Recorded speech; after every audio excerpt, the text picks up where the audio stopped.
আজি টিংৰাই চাৰিআলি স্বাস্থ্য কল্যাণ কেন্দ্ৰত আজি বিনামূলীয়াকৈ কৰোনাৰ ভেকচিন ফাৰ্ষ্ট ড'জটো দিয়াৰ ব্যৱস্থা কৰা হৈছিলে।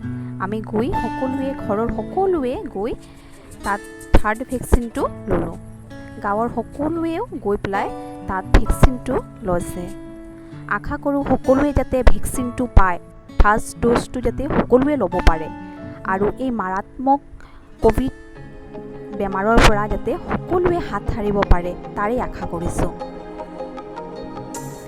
আৰু যিসকল ৰাজ্যবাসী লোৱা নাই সকলোৱে যাতে এই ভেকচিনটো লয় তাতেই আশাত আছোঁ।